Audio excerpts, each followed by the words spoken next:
Thank you. Hello, Dr. Greg, and welcome to Two Blonde Shrinks. Hi, Dr. Irene, Dr. Liz. It's really a pleasure to be here. Happy You to are have you. our second male on our show, Woohoo! which is pretty cool because we like to get different perspectives. So it's Thank always you. nice. Yeah, and you're a therapist, which is awesome. I am a therapist, yes. What do you absolutely. specialize in? So I do cognitive behavioral. I really consider that my specialty because the people I see, I treat in a very special way. So I have a specialty in that. I'm diplomat from the Academy of Cognitive Therapy and have really devoted much of my time there.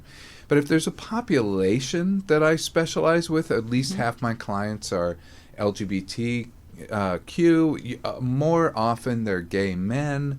Also, I have a great deal of couples. For whatever reason, since I was in practice, I've seen couples both straight and gay in my practice. So that was about 25% of my practice. Nice. And you were on Couples. LA Shrinks, huh? I was on LA Shrinks How on was that? Bravo for 10 years ago now. Wow, how was that? Especially being a therapist, you have to have this privacy in your In life. so many ways, it was the hardest experience, and in so many ways, it was extremely rewarding. But I will say, the thing about our profession, I don't know how people know. Here you have therapists doing podcasts, therapists talking about their lives. I see therapists posting shirtless pics of themselves, males. But yeah, I mean, it's a little much. Yeah. And this is, it's weird, but when I was going into this and doing this reality show, there really wasn't something like this where there were therapists that were going to have their lives exposed and see clients and try to show both sides of that coin. It was an excellent idea, and Bravo picked it up, and whatever the original flavor that was going to be, it eventually got the Bravo touch on it, which made it a bit overly sensational. But I thought was unfortunate, but I think overall I was very happy about the show because we did touch on some real things. The stuff I presented was real. There was one storyline they portrayed that was a little bit questionable, but the but the stuff I dealt with my father and what I dealt with my partner and what I dealt with just in dealing with being a therapist, it's because we have to deal with that. That was all extremely real. Yeah, because we don't really share our lives with our patients. I'm pretty private on Instagram. I think when I went out of the country on vacation a week ago is the first time I've ever posted anything about a vacation about my personal life. So I was wondering, how was it for your personal life to be out there? It was good and bad. I had a couple of clients who quit citing the show, saying this is unacceptable for you to be on a show. By the way, both of them came back, and both of them are still my clients. So it's kind of interesting. What do you to me. think happened? They didn't want to see their therapist on TV. Yeah, it's interesting because you have to toe the line, right? You have to sort of measure what you want to put out there, so you don't pollute the therapeutic relationship. And if you're going to do that publicly, you have to. It's a very delicate balancing, I imagine. It's an extremely delicate balance, and not one that there was a roadmap for, and not one that I could find a lot of help with. I actually contacted, I don't know, you have malpractice insurance, I would imagine, and Yes, and there's the attorneys that you can consult with to get ethics advice, to get legal advice. I called up our malpractice insurance. I have the trust, which is the big one for psychologists. I called them up, and the guy screamed at me obscenities and said, he goes, I won't even talk to you that you're considering such a thing. And he said, and hung up the phone. I was so distraught by this. And then I called the California Psychological Association. I was calling the APA. And I went to see an ethics expert here in L.A., who's a national figure. And that person, she was extremely measured and cool and helped me look at every ethical issue. I was very, very concerned about how to do this. So I did that. Also, I was faculty at UCLA, and they someone complained, and they the head of the hospital, not like the head of psychology or psychiatry, the head of the hospital contacted me. And was very upset because they had gotten these complaints and et cetera.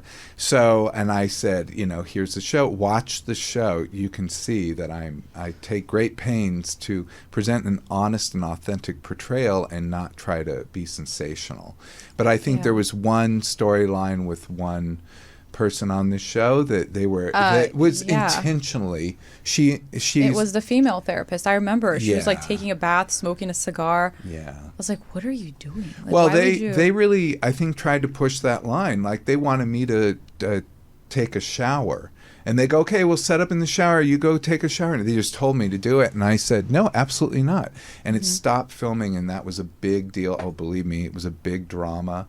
I mean, there were all these things that happened. It was quite fascinating. The other thing that was fascinating is what they didn't put in, because I had a couple of really amazing therapeutic breakthroughs with clients. One particular woman talking about her rape and how this affected her life, and it was really a stunning breakthrough. And then we were dealing with her anger issues and driving anxiety. But bottom line is, they didn't want to put that in because it was too heavy. I understand from an editorial point of view, but wow, that is therapy. And that's what I was disappointed. But maybe a different network too, because Bravo is a little lighthearted. And they like, it's they like the drama and like things that make people go, so it's, I don't know. I don't think people understand the true, what we go through as therapists, the way we look, the way we dress, where we go, who we hang out with, what we post. And it is very censored. It has to be, because we're therapists. We hold people's secrets. We help people with their internal, struggles and all these, and we're typically put on a pedestal. When we open our mouth and we say something, people listen, and it's, I always tell my students I teach at Pepperdine, and I always tell them, I say, we're like the Men in Black. We are, we are. And briefcases and holding all the secrets for everybody. Nobody really knows about us. We know everything about everybody else, but I think there's a reason for that. And I like that. And I'm actually I'm proud of you for kind of like putting your foot down and going, no, I'm going to be as real as possible and not do what I'm told, per se. You know what I mean? Yeah, but you're still put in these situations, and you still sometimes do what you're told, because they didn't like the car I drove. You sign a contract saying you can't sell about these things. They didn't like the car I drove, and they gave me a different car to drive. What car were you driving? It was an Acura RDX SUV that I paid off. What do they want you to drive? Like a Mercedes? Yeah. No. And that's what I did. Stop. Did they give it to you? Oh, no. Just for the day. For the show. It was fun to drive, though. Yeah, why not? Beautiful cars. Yeah. I have no negative thing about that. It's all made up. And I don't have any negative about Bravo. I think actually they were a terrific network to work with. I loved everyone there. Yeah. I think in many ways they do try to portray things well, but you realize how many layers there are. And that they have to listen to the network, the audience, and all these different things. So it was a huge learning experience. If we did not get a season 2, and they told me that it was not our ratings. It was there was some other stuff, but nonetheless, we did not get a season 2, and they. I think if that had gone, we could have really taken that in a much better direction. I think for all of us agreed who are on the show. Yeah.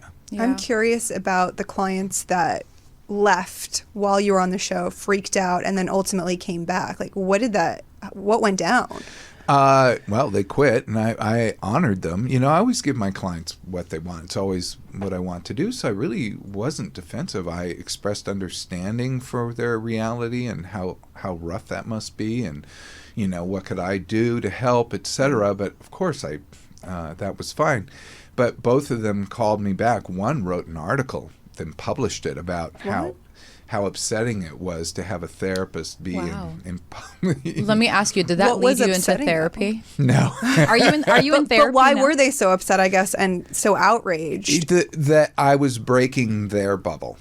Yeah. That I was breaking their perception. They don't want to see their therapist. They don't want to on see us TV. as humans. And it's interesting because we're now having to navigate those waters because we're shrinks and now doing a podcast, right? And so in the podcast, Irene and I are always like, well, how much of ourselves do we want to bring to that? How much of our personal lives? Because we know our clients are potentially listening. So it's an interesting journey. Which brings me to a question that I was toying with before we started, which was because you're both extremely attractive women, it strikes me what it must be for people to walk into therapy with you, because I could see women having some envy and I could see men having some desire, and each of those processes could affect the therapy. What is your, if you don't mind? Oh, well, that's one part that we learn called erotic transference. You know, we work on it. I mean, when it comes to therapy, I think your boundaries are the most important thing that you can set, and showing a person that they could, especially like with, let's say with males, you know, I work with a lot of males, and we go through that, and they'll sometimes express they feel uncomfortable, and uncomfortable means they might be turned on, or they might be, you know, attracted, or whatever it is. And I tell them, I say, it's okay that you feel that way. I mean, there's a man and a woman in a room. Right on. You're exposing the most intimate things about yourself. So you're bound to kind of get attached in a way. And now we have to kind of understand, is this actually like chemistry, or is it you're getting attached because you're feeling safe and all these other things are coming up? So once you pass, I feel like once we pass that surface level of, you know, the visual and the attraction and all that, God, the work that we do is amazing. So not getting scared of it is number one. Number two is bringing it right back to therapy and making the patient feel safe. That's where I'd go. We also have to deal with the fact that we're two blonde shrinks, and we've got the blonde stereotype to overcome. Sometimes we got a really funny question the other day. Someone asked who had the higher IQ, and it's like, who had the higher IQ? Of the two of us. Of the two? Yes. I won on Instagram. She did. She won on Instagram. I was inching along. The poll did vacillate. But I think another barrier for us is being blonde. And, you know, we're both Valley girls, proud Valley girls, 818 baby. Right on. And we've had 714, yeah. We like OC too. OC. Yes. Yeah. But we've had to break those barriers for ourselves as women, as blonde women, whatever stereotypes people have about our intellect or capabilities. We do have to sort of push people through. Are pretty judgmental, though. I mean, I'm sure you get that too. Oh, yeah. I'm glad you, by the way, it sounded like you handle it very well, the attraction issue in therapy, if you don't mind me putting that judgment in. Yeah. That's good. And it sounds like you're very good-natured about things, especially to laugh about a poll about IQ. We're taking it all just in jest at this point. Like, it's not a thing for us. It's funny. If there's one thing that being on a reality show taught me, and it teaches you fast, which is to get a thick skin. And it was because I was on a radio show, and the person was saying, you know, what's it like? And I was like, it's pretty wild. These anonymous people just eviscerating you online, like saying stuff about you and writing about you and having, you know, these things happen that they don't even know you, and making these huge judgments. And she said something I thought was so accurate, which is it's like throwing dirt clods behind a wall. From behind a wall, like the person's hiding back there and throwing dirt clods at you. So when we get these online comments, and I think everyone's been a victim of online bullying to some extent, you know, we're not alone in that, but it's like we do have to develop a thick skin. But at the same time, I feel so bad because I knew, like, I set myself out there. And you guys set yourself out there by being on a podcast. But like a kid at school, when they don't put themselves out there, or a housewife, or I remember this lady on YouTube who just did a video talking about how depressed she was, poor thing. And I don't think she meant that to be this terrible thing. And people would write, I just comment after comment. Of course you're depressed. Look at you. You're awful. Da da da da da. And it's just a vulnerable lady. People are just sometimes so mean. You know, it's. I think it's. I actually recently posted about this, and I said, please, if someone comes out and talks about any kind of anxiety or depression, any kind of struggle that they're going through, first of all, it's hard enough to admit you're having issues. Second, it's even harder to say it out loud to people that you don't even know. It's just a cry for help. And the last thing they need is to be called all these different names and to be bashed and kicked when they're down. You know, instead of that, just lend a hand or some support, or refer them to therapy. You know, I don't know why people tend to do that to people they don't know. I mean, when I look at, it's just I don't projection, show you, right? We know this. Well, we know that, but it's just mean. Right. I don't show you our TikTok comments. If Oh, you were we get to crazy, read our yeah. TikTok comments, oh my God. I don't like, I don't even read them anymore. Like, things that someone people wrote say, a really funny one. I If learned I that went with to Twitter. go see these two girls, I would leave more messed up than when I came in. Yeah. And we were like, thanks so much. And then they so followed us, by the appreciate way, on TikTok. Yeah. But here's the thing. I do love to hate. Yeah. Okay, so, and I want to do an episode on this Yes. down the road, but I sort of think that haters are secret lovers. Oh yeah, they love to hate. That's Yeah. like a big But like fetish for them. part of them, and I know everything's a projection, right? And people love to say whatever, and it's so easy to say it behind a screen, right? Because Yeah. you know no one's going to come for you. It's free. It's like free reign. Do whatever you want. But I think they secretly, because okay, the worst thing in the world is not love or hate. It's indifference, right?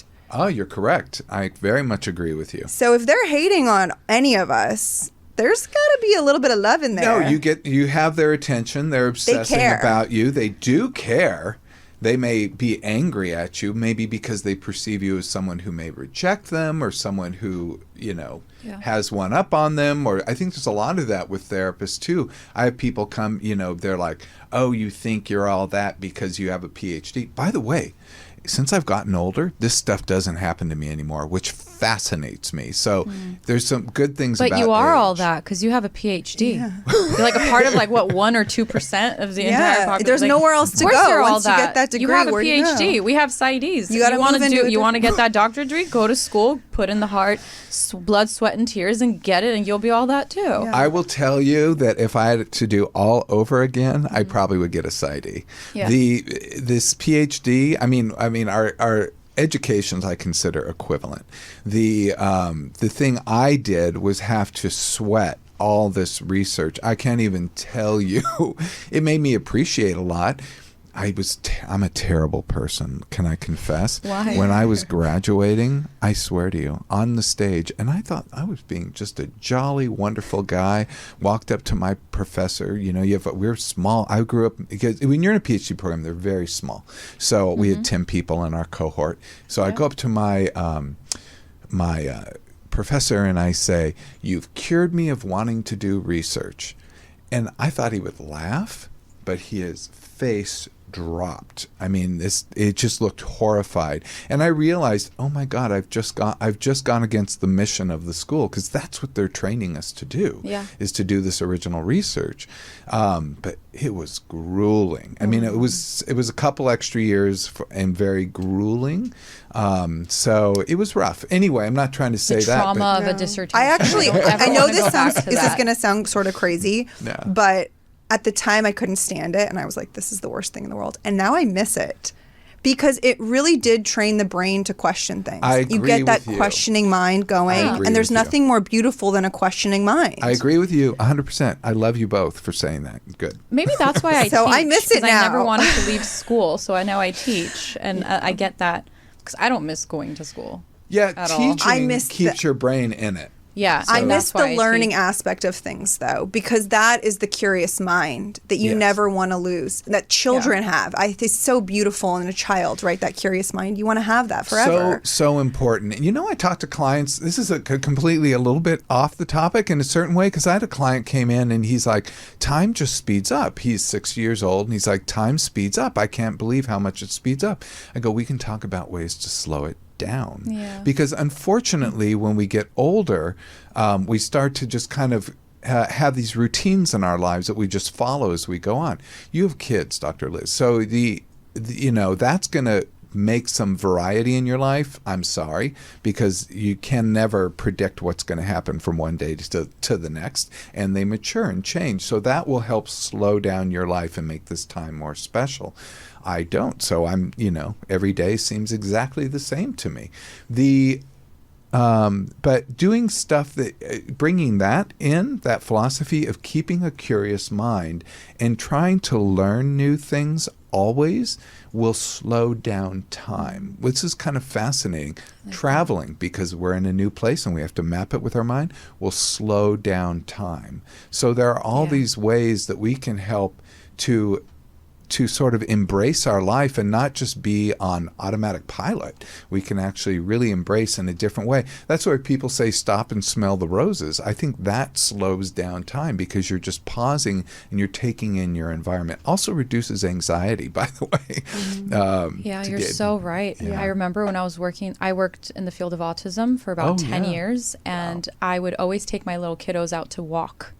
And I remember every time I went on a walk, they would point something out that was new, that I would pass that like every day, right? I wouldn't even see what's going on around me because I'm in so much of my rhythm of just like doing what I need to do. And kids, you're so right. They kind of like open up your eyes to like the different things in the world and slow time down and all that. And we don't do that. We don't do that enough as therapists, actually, I feel we as though. Don't. You're right. And I'm guilty of that. Yeah. Also, I think it's about being jaded, right? As you become an adult, you lose sight of that curiosity and those things that were once fascinating. That a kid will, like my son will come in and he like picks a flower and he's like, "Mommy, it's so beautiful." And I'm like, yeah, like I've seen 100 of those before, but to him, it's like, this is special. This is unique. Yeah. And so it's really, I think in a lot of ways, getting back to that, because we all have that childlike curiosity inside of us. It's just bringing that spark back alive again and work. And I like to do that actually with my clients a lot, because I think a lot of the antidotes to depression is finding that curiosity, slowing things down, and recalibrating things a little bit, not being so jaded. Yep. Oh, God. That was a lot to unpack there. I agree. And admitting that as a therapist, we're not perfect. I mean, your experience being on national TV and just being you and being human, because a lot of patients don't see us as being human. We're not human. No, and in fact, in that they wanted to show us in therapy, so they had each of us do therapy. Now, my therapist would not go on TV, and pretty much everyone said no in my life. They're like, no way. So we got a therapist, and he was awful. And I thought, oh God, I can't believe I'm telling you this. So we don't know who it is. I mean, who cares? No one's going to see it. I mean, it's don't say the name. Long past. No. But he was just really generic. Do you know some therapists are just kind of generic? Yeah. Like, how you feeling? How does that make you feel? How did it make you feel? Yeah. So I thought, okay, I'm sitting there in the session. I think this is going nowhere. I'm going to have to do my own therapy here. So literally, as a therapist, I'm sitting there walking through, an intervention, like doing Socratic dialogue with myself and working something out. And I actually had a real reaction. I mean, it was so funny. And I think if I were just following his lead, that would have been more of a problem. Instead, I just got very real and just decided to, allow myself to be vulnerable, even to myself. So that, anyway, I'm not sure the exact point there. It's just... But that's you just bring up something actually very important. As therapists, one of the things that I've gotten criticism from multiple people in my personal life is, you're a therapist and you're going to therapy. And I say, yes, a dentist needs a dentist, a doctor needs a doctor, and a therapist needs a therapist. Like, I'm human as well. So if I was a fitness trainer, you would look at me. If I'm not worked out, you wouldn't come to me. If I'm like 800 pounds, you're not going to come to me just because I'm a fitness trainer. I got to practice what I preach, right? Mm-hmm. So I've never met any other professional who gets so much shit for practicing what they preach. You are so correct. And by the way, I tell people, you got to keep the knife sharp. Like, my brain has to be sharp. That means I have to vulnerably look at myself. Yeah. But good for you for going for therapy. Thanks. And I won't ask you, Dr. Liz, but I've done 2 decades. 2 decades. Yes. Right on. And she's 20 years old. I wish I was. But I literally... I just knew. I was like, that's how I became a therapist, was by being in therapy at a very early age. That was like one of the things my parents did really well. They got divorced. They're like, okay, we're going to throw our kid into therapy. She's going to have problems. And then it became second nature to go to therapy. And then after just doing so much work on myself, I was like, I want to pay it forward. I want to help other people. This is my calling. And that's how it happened for me. I mean, everyone's got a different journey how they become a shrink, because it's a unique one for sure. Are you still in therapy, Dr. Greg? I'm not still in therapy, so here's my therapy journey. Now, I've seen several therapists, and I really value all that they did. I had a pretty, as many therapists, we can talk about this, but I think most therapists have some trauma in their background. I certainly did. Mm-hmm. And so, it's not why I'm not out there making the big bucks, doing finance or becoming an attorney. We're doing therapy, which, it's comfortable, but it's not the same. Mm-hmm. The thing about that, though, is, I went to therapy and I wanted to go, like, as soon as I got into college, not as soon, but pretty soon when I found out they had a college counseling center, I went. And that was a good experience, but they keep those very short. Then I had several therapy experiences through school, etc. And my school never required therapy, but I always felt it was super important. So I always did it. In fact, one of my classmates who became a fellow faculty member, really, I think she's amazing. But I remember her saying in school early on that she goes, why would I be in therapy? I'm a therapist. Like, when we were in school. And I was like, oh, like that is... I feel such shame for being in therapy, but I think it's really important. And then I found a guy and I stayed with him, and I stayed with him from his internship. I'm not kidding. I didn't even realize he was an intern when I first started seeing him. I saw him talk in a conference, and I'm like, you're great. I want to go to therapy. And so I started seeing him, and then, and went through many, many, many years. I can't even tell you. I'd have to look back. Maybe 16 with this particular person. And he went all the way to the end and retired. So I took him from beginning to retirement. Like, he decided to move to Mallorca, and that was that. And not that I wasn't devastated, but it was like this significant relationship that I'm not sure I wanted to. And he's like, here are referrals. And I'm like, it's like getting a divorce and saying, well, here are some people to date. Yeah. So I hard. wasn't ready. Yeah. No, I get that. So. I get that. I do want to ask you something, though, because it's not every day we have 3 shrinks in a room. Yes. And I love when we do. There is still so much stigma around going to therapy. You have something has to be wrong with you. People don't want to electively say, I'm in therapy, or I need a therapist. How do you think we get people to normalize this? Because it's easy to go work out. No one has a problem with that. But when you say I'm in therapy, there's stigma there. Especially in your community. In the LGBTQ community? Yes, there's definitely stigma. But I think a lot of people in the LGBTQ community are attracted to mental health providers, but they're also simultaneously repelled at the thought that they might go to a mental health provider who puts them off because they are gay. I had that happen to me early on. And it's really devastating when it happens. So I understand people's anxiety. But how do we reduce the stigma? That's a good question. I think, one, it's effectively happening over time. We see a lot of that happening. I think as much as I make fun of all the self-styled coaches out there giving super bad advice. What do they call them? Awful. Life coaches? Life coach, yes. And do you know a life coach that isn't completely... No, they don't take our business. They take some of it, though. They do. I had a a client who's like, I have a life coach and you, and da-da-da. And I'm like, okay, well, I think you should pick one. Because the guy was giving him super bad advice. And I was like, this isn't advice I would endorse. But you're saying something important. As a therapist, I would never tell my patient to follow specific people and push my thoughts and opinions on them. So that's what seems like you're trying to facilitate values, etc. And this other person saying, you need to do this. You need to break up with that girl to do this. You need to. You're right. That's it's not like, oh my God, like this is. No, that's not okay. We can't live people's lives for them. We can only give them the tools to help live their lives better. And that's the difference between a therapist and a life coach.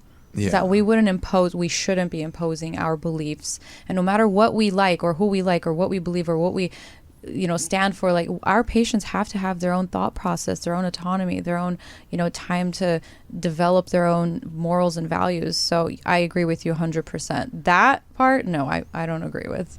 Sorry, I cut your word off. By the way. No, I appreciate that. Yeah. I do. I appreciate and that. that's the beauty of therapists, is that we're hopefully evolved enough to have healthy debate, to sit in a room, because we're not seeing so much of that anymore. People are fighting a lot. They're not having healthy debates People anymore. are fighting a lot, and it's also a passion project of mine, an offshoot passion project of mine, that we have to get back to a common ground. And I don't like the things people are so polarized, but we can't just demand they not be polarized. That doesn't work, unfortunately. Yeah. It's a little bit like people who have all or nothing thinking. It's really tough to just tell them, well, just don't think that way.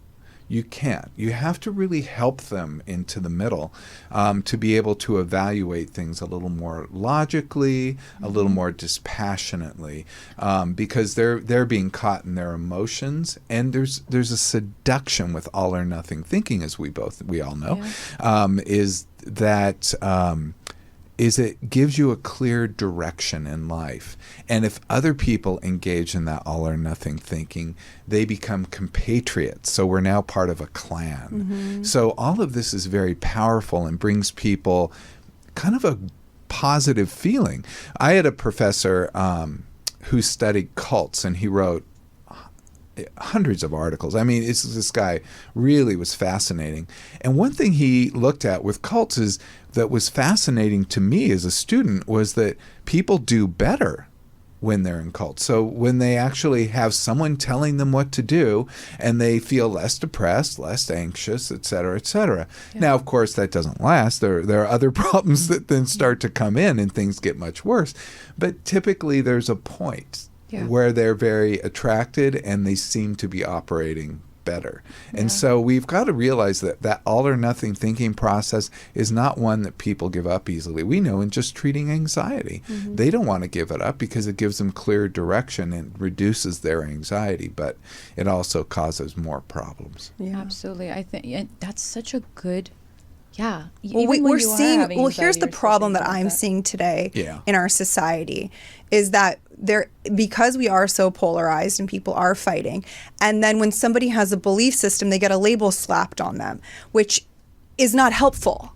Mm-hmm. Right? And so it's like, okay, you're that person now to me. And it's like, well, you think that way. Like, anybody can think whatever they want or believe whatever they want. It doesn't mean it's a good or healthy belief. Yeah. But then to further that by slapping a label on something or somebody is not helpful either to the problem. I agree. And to bring it all the way back to your point, that increases stigma.